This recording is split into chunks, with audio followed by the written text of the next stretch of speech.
I found something recently that is sort of small, but kind of telling. A perfect little example of how these so-called callouts keeps recycling the same sort of rhetoric under new names. I'm talking about a creator named Pink King and his parapedantic responses to another creator, Sai Scribbles. Because if you want to understand how online accountability discussions spiral into ego contests, this is a textbook case.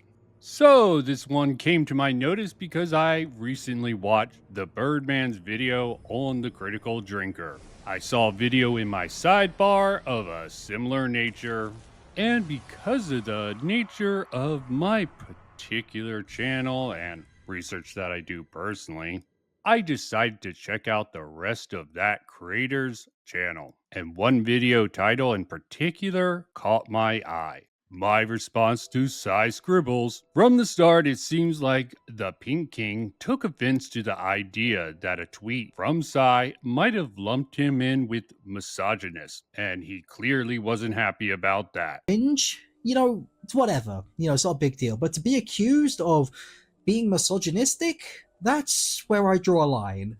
So today, I'm going to quickly defend myself. Now, if Sai actually did call him a misogynist in her stream, then yeah, fair point, especially if he's not one. I would definitely get why he would want to defend himself. But at no point in his video does he show that actually happening. Now, I know people jump to conclusions all the time. Sure, it could have had some backlash on him, but in this case, Pink King made the actual claim about Sai doing this in his actual video. And yeah, why Sai made a presumptuous statement in a tweet promoting a stream, a tweet about a group of people, I'm guessing, who made videos on Has Been Hotel that she hasn't even watched yet, based only on her perception of the anti-Vivziepop crowd.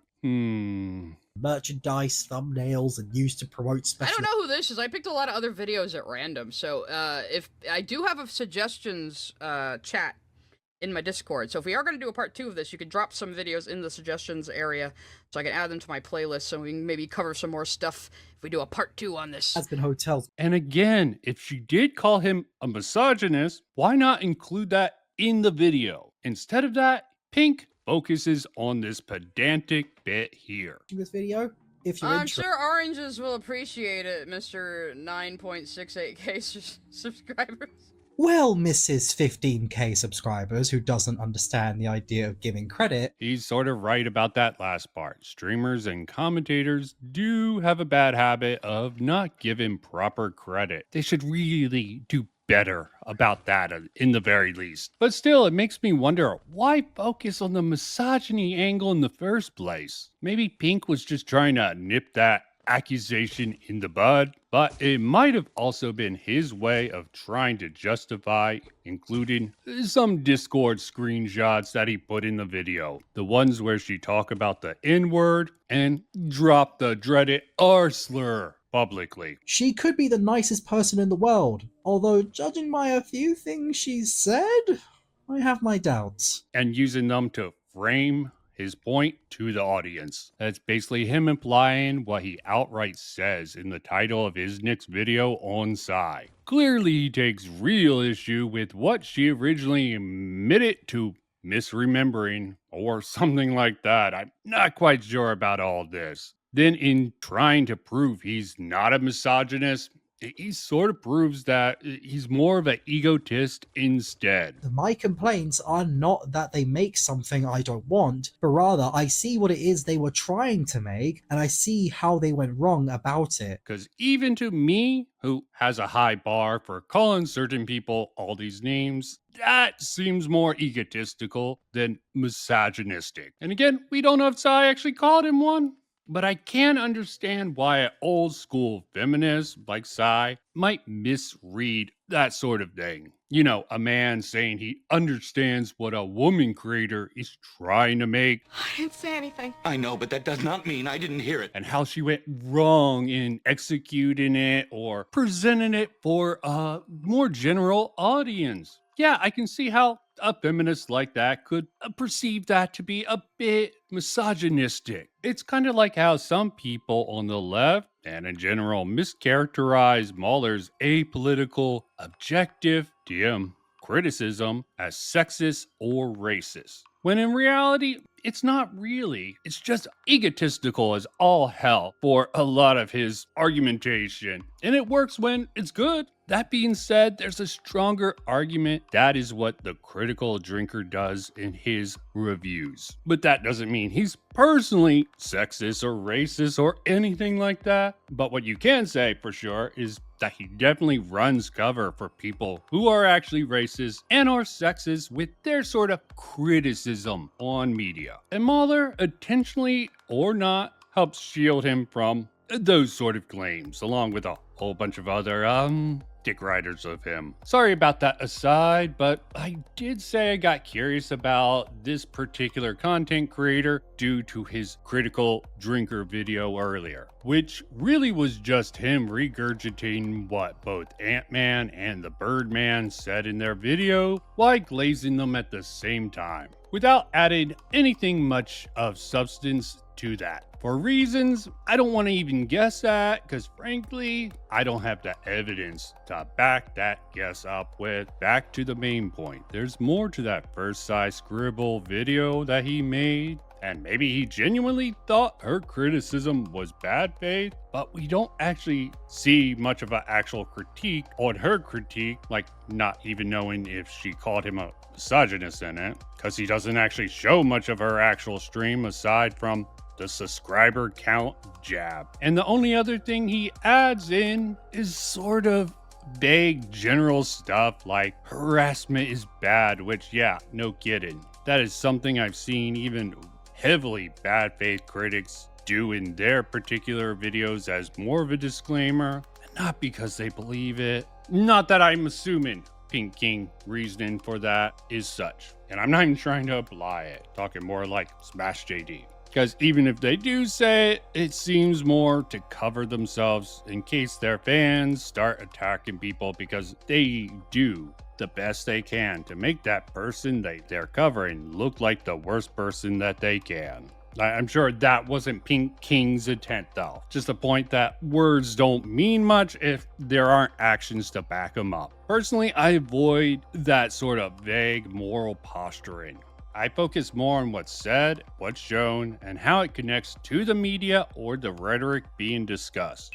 Boring going Boingo 35 sent a super chat. Why Boingo, can't boingo. people leave the Vivziepop alone? I don't know, but misogyny mostly. I think we've demonstrated that. Misogyny and jealousy. Criticizing someone's character based on limited info just feels so egotistical at the end of the day, especially when you don't present very much to sort of prove the sort of point you're trying to make. And frankly, it only really makes sense when that person is presenting themselves as an authority or expert on a subject matter, either within the criticism field or on ethics and morals. So let's move on to Pink King's second video on Scribe. From what I can tell, the whole thing stemmed from one comment she made and the follow-up Twitter argument that they had, if you can call this an argument even. So, despite my very respectful and reasonable response, she still continued to make false accusations on me.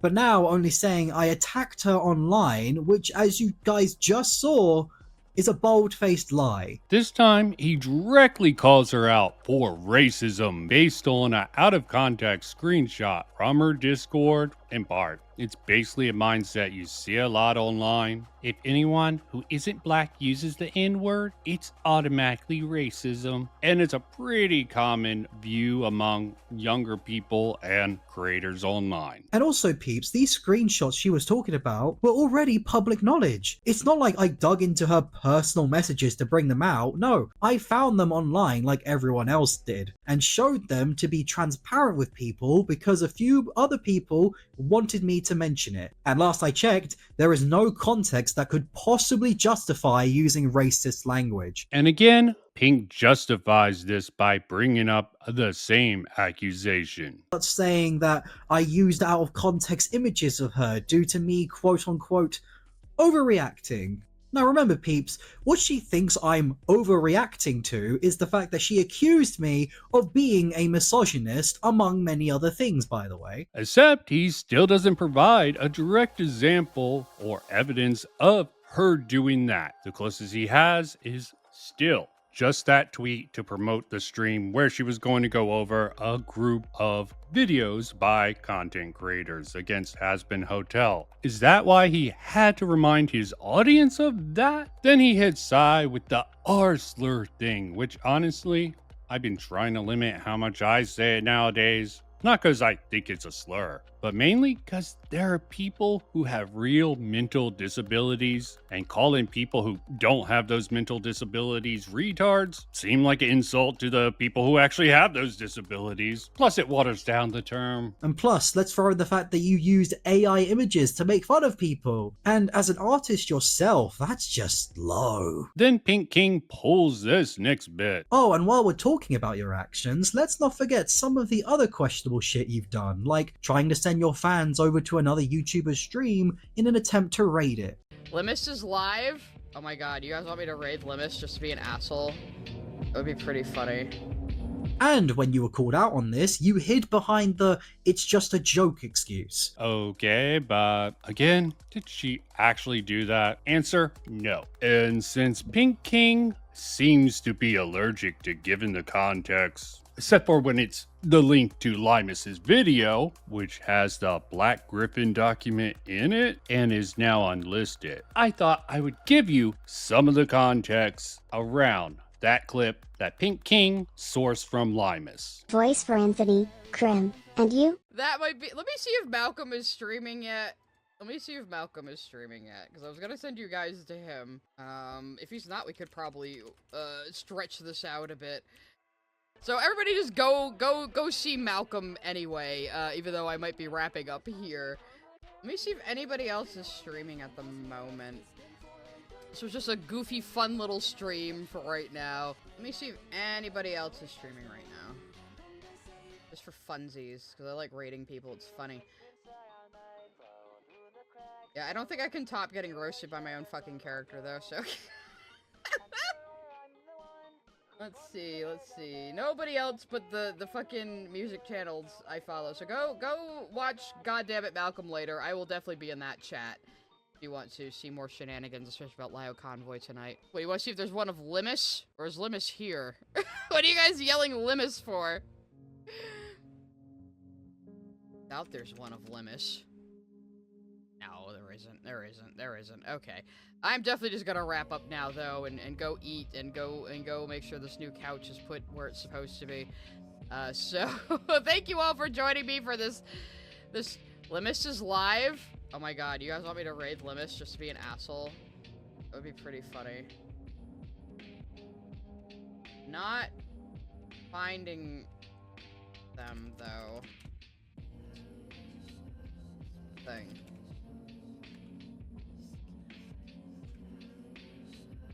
I don't know, they're not coming up for me. They might have raids turned off. Or they might have blocked me. Which would, not surprise me. Unless they're streaming on Twitch. I mean raiding people on YouTube. I just don't bother with the Twitch one.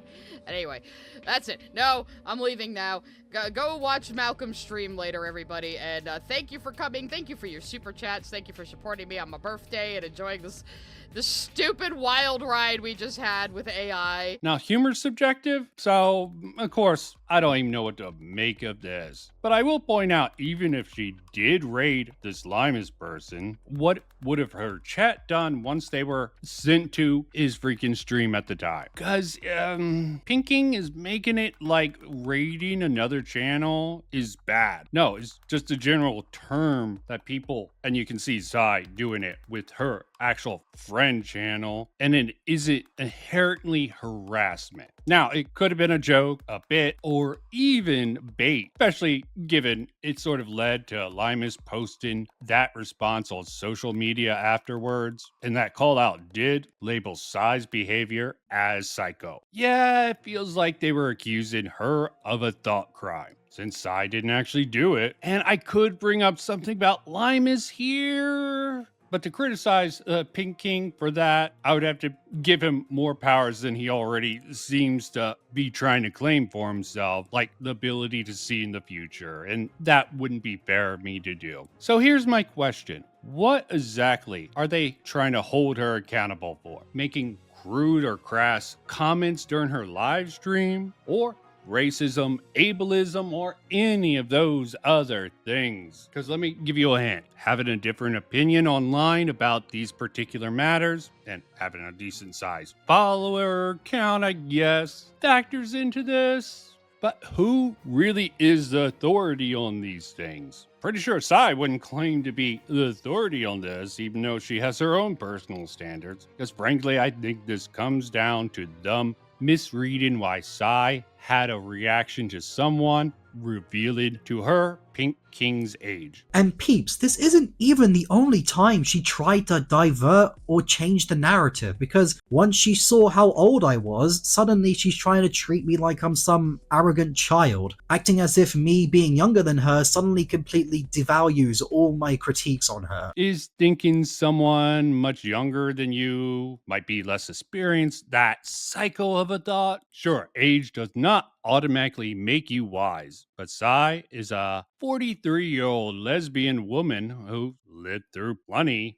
And I know some people claim that queer has been reclaimed, but the only reason why queer was ever associated with gay people was to call us strange for our sexual orientation. And personally, as a lesbian, I will not call myself queer because I do not think my homosexuality is bizarre. I do not think it's weird. I don't think it's anything out of the ordinary. I think it's completely natural. You can call me weird for many, many, many other reasons. So it's not exactly shocking to me that her perspective on something like the context around the N-word. Yeah, that is the problem. It's called queer studies in college, and that's an archaic term. It's kind of like how, the National Association for the Advancement of Colored People, or the Negro College Fund. We don't use those words anymore, but they still exist in the names of those organizations because of when they were established. So when gay studies was established in colleges, they were calling it queer studies. And then a bunch of stupid kids went to college and thought that was a fun, kitschy word to throw around. And then they yell at people like me, who actually lived through it being a fucking slur